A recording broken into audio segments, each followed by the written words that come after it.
नमस्कार, evening agenda आप देख रहे हैं और आपके साथ मैं हूं पुनीत। तो चलिए खबरों की करते हैं शुरुआत और सबसे पहले हिमाचल प्रदेश से बड़ी खबर की करते हैं बात। हिमाचल प्रदेश के ऊना से खबर है, जहां पर मुबारकपुर में मध्य प्रदेश के श्रद्धालुओं से भरी हुई बस पलट गई है और इस हादसे में 11 श्रद्धालु घायल हुए हैं। इन सभी को स्थानीय स्वास्थ्य केंद्र में भर्ती करा दिया गया है। बताया जा रहा है कि बस में करीब 40 श्रद्धालु सवार थे और ये सभी मध्य प्रदेश से हिमाचल प्रदेश देवी दर्शन के लिए आए हुए थे।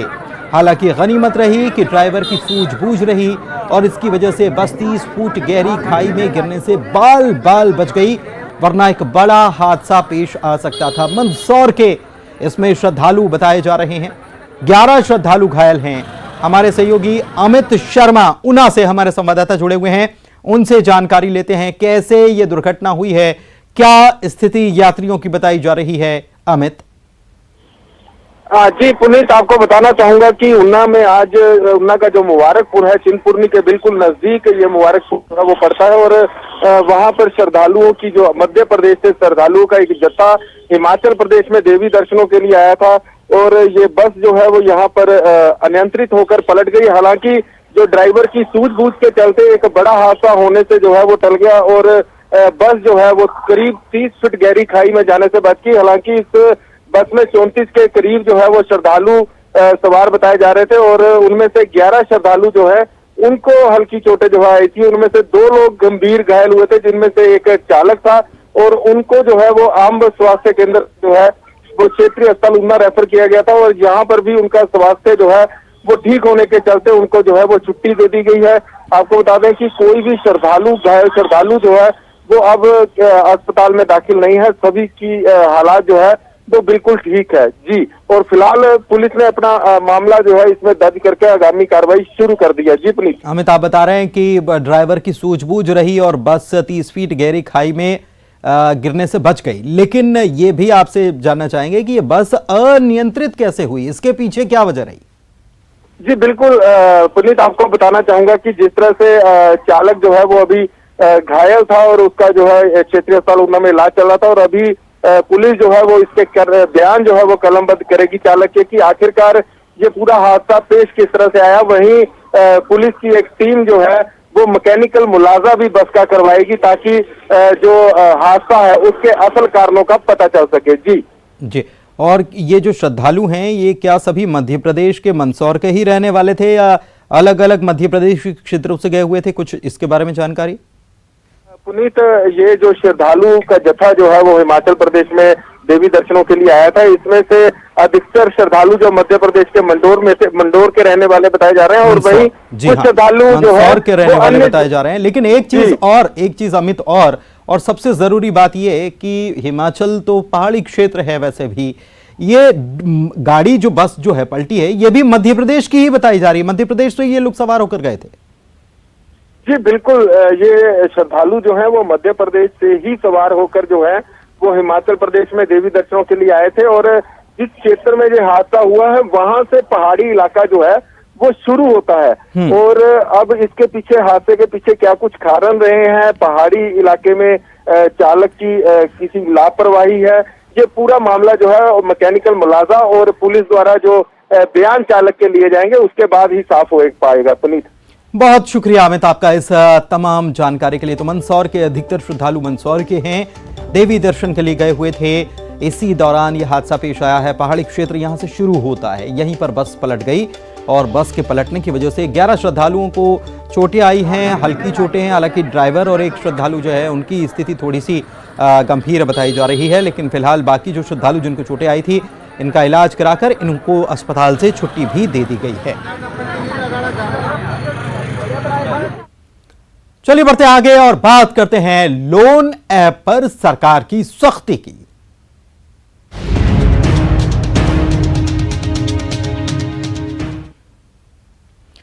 कोरोना काल के समय पनपे ऑनलाइन ऐप ने आज कई घरों को तबाह कर दिया है। दक्षिण के राज्यों में इसने कई लोगों की जान भी ले ली। इसका आतंक मध्य प्रदेश में भी देखने को मिल रहा है। कुछ दिन पहले इंदौर में एक परिवार की मौत की वजह भी यही बना। भोपाल में भी ऐसे मामले सामने आ चुके हैं। इसके बाद सरकार ने सख्ती दिखाई है। गृह मंत्री नरोत्तम मिश्रा ने गूगल से इन ऐप्स पर कार्रवाई के लेकर कहा, जिसके बाद अब 2000 से ज्यादा लोन ऐप इससे हटा दिए गए हैं।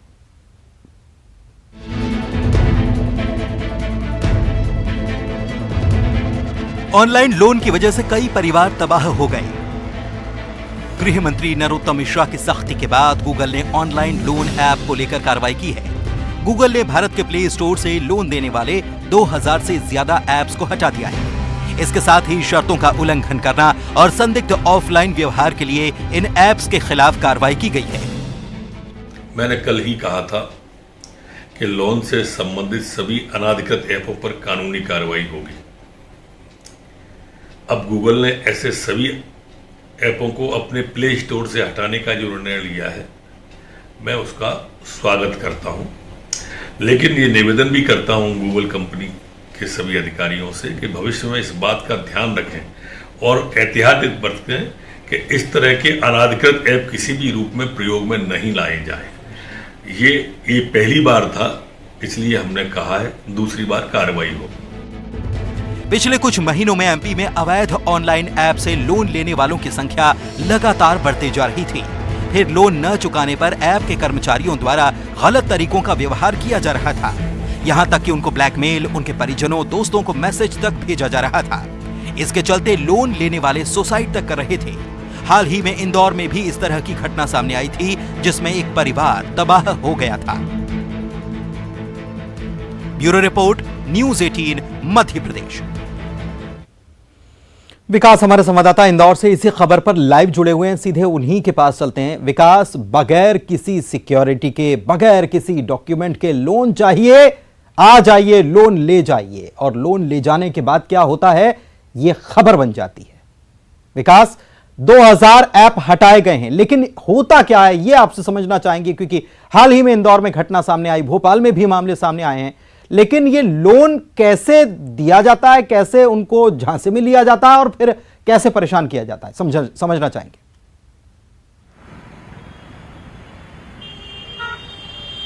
जी हाँ, बिल्कुल पुनीत, जब भी कोई बैंक लोन देता है तो उससे पहले वो सबसे पहले चेक ये किया जाता है कि रीपेइंग कैपेसिटी है अथवा नहीं है, अर्थात आप लोन चुका पाएंगे नहीं चुका पाएंगे।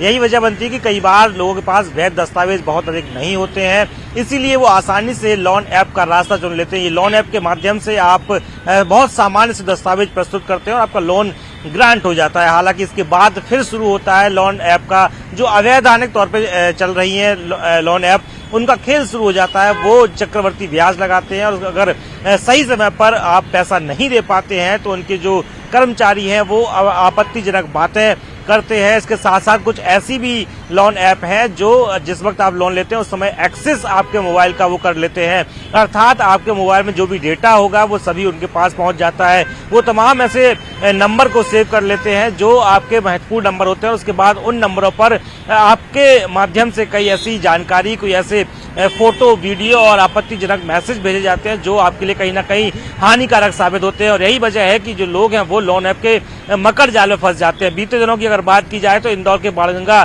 थाना इलाके में स्थित भागीरथपुरा में बेहद दर्दनाक घटना सामने आई थी। यहाँ रहने वाले अमित यादव ने अपने 2 मासूम बच्चों और अपनी पत्नी को पहले मौत के घाट उतारा, उसके बाद खुद ने आत्महत्या कर ली। और जब पुलिस मौके पर पहुंची, फॉरेंसिक की टीम मौके पर पहुंची तो उन्हें एक सुसाइड नोट बरामद मौके से हुआ।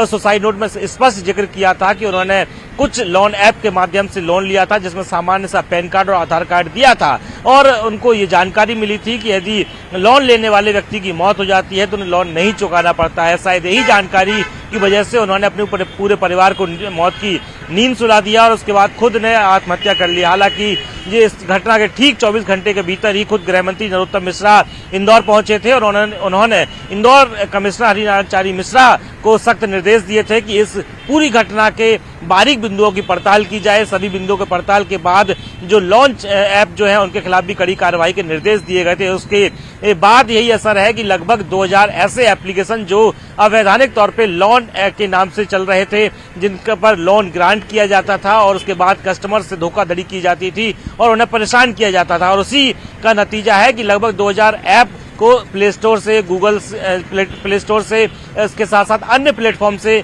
हटा लिया गया है। विकास, एक चीज है, इंदौर को तो मिनी मुंबई भी कहा जाता है और यंगस्टर्स जो है लाइफ को आसान करने के लिए, और अगर आसानी से लोन मिल जाए तो बड़ी संख्या में जाहिर सी बात है उसका इस्तेमाल भी करेंगे। ऐसा कोई डेटा, चूंकि कमिश्नर प्रणाली है तो ऐसा कोई डेटा क्या पुलिस के पास है कि किसी ने इसको लेकर कंप्लेंट की हो, और कितने लोगों ने इसके चक्कर में अभी तक ऐसा आत्मघाती कदम उठाया है? साथ ही साथ आपसे यह भी जानना चाहेंगे कि क्या कोई ऐसा सेल बनाया गया है कि इस प्रकार की फाइनेंस से जुड़ी हुई शिकायतें जो भी ऑनलाइन जो होती हैं उसको लेकर कोई कदम उठाया गया है क्या? पुनीत, अगर बात की जाए ठगी से संबंधित प्रकरणों की तो यहाँ पर क्राइम ब्रांच अलग से इसकी मॉनिटरिंग करती है, जांच करती है, कार्यवाही करने का दावा करती है। इसके साथ साथ साइबर सेल का भी गठन मध्य प्रदेश के सभी शहरों में है, उसमें से इंदौर में भी है। तो ये दोनों ही जो विंग है पैरेलल जांच करती है। लेकिन सबसे अहम बात जो है, बीते दिनों अगर बात की जाए तो अचानक से ऐसे प्रकरणों में बढ़ोतरी दर्ज की गई है जिसमें लोन ऐप के माध्यम से वो अपने आप को ठगी का शिकार बताते हैं। इसकी शिकायत भी की जाती है, लेकिन बहुत अधिक प्रकरण अभी तक दर्ज नहीं किए गए। ऐसे बहुत ज्यादा रिकॉर्ड में प्रकरण दर्ज नहीं किए गए हैं जिसमें प्रकरण दर्ज करने के बाद जांच की गई हो, कार्रवाई की गई हो। संभवतः यही वजह भी हो सकती है कि लोगों को बड़ा कठोर और ठोस कदम उठाना पड़ता है, कई बार वो मौत के मुंह में भी चले जाते हैं। हालांकि जब ये घटना, लेकिन ये विकास मामला अपने आप में गंभीर है। अगर ये ऐप अवैध हैं तो अवैध हैं और ये डॉक्यूमेंट्स मांग रहे हैं, आधार कार्ड या पैन कार्ड मांग रहे हैं, जो कि बहुत इंपॉर्टेंट डॉक्यूमेंट होता है, और इसका इस्तेमाल फिर ये अवैध तरीके से कहां कहां कर सकते हैं, इसके बारे में भी सोचना होगा। इनको कैसे लाइसेंस मिल जा रहा है या नहीं मिल रहा है तो भी ये काम कर रहे हैं, तो कैसे कर ले रहे हैं, बहुत सारी बातें। एक बहुत बड़ा मकड़ जाल ये है और इससे लोगों को बचने की जरूरत है। बहुत शुक्रिया आपका इस जानकारी के लिए। और बात अब बेजुबानों से बेरहमी क्यों की?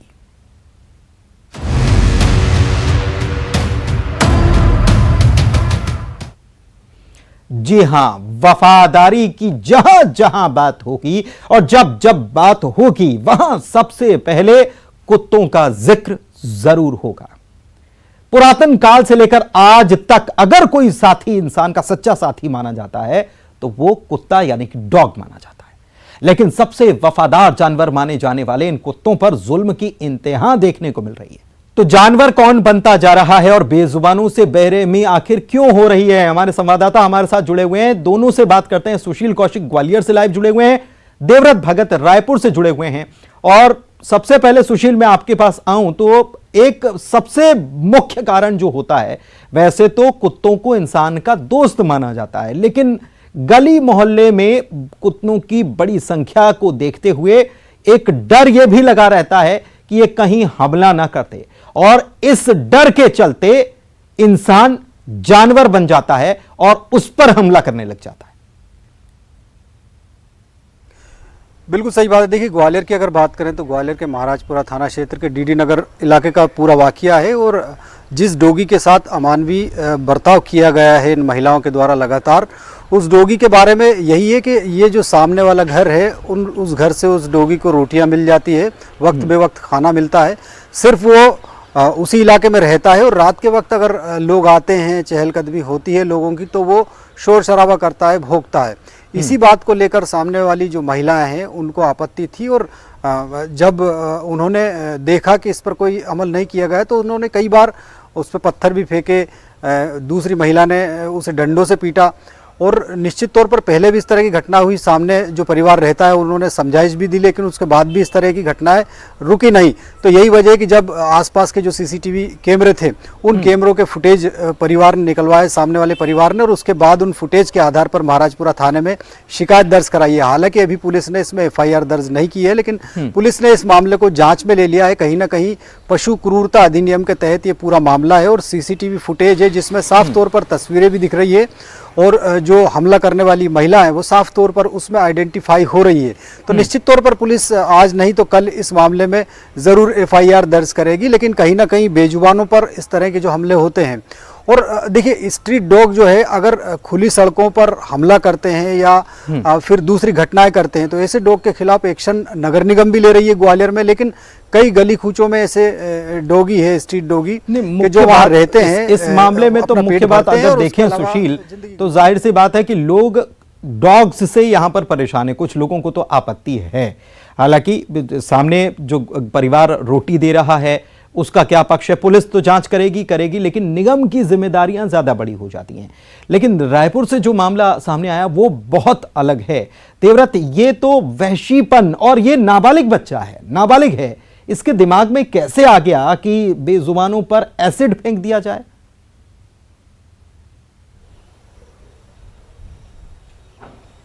उसको दर्द में देखकर खुशी कैसे कोई महसूस कर सकता है, कोई भी कैसे। बहुत शुक्रिया आप दोनों का इस जानकारी के लिए, और इसी के साथ इवनिंग एजेंडा में इतना ही। नमस्कार।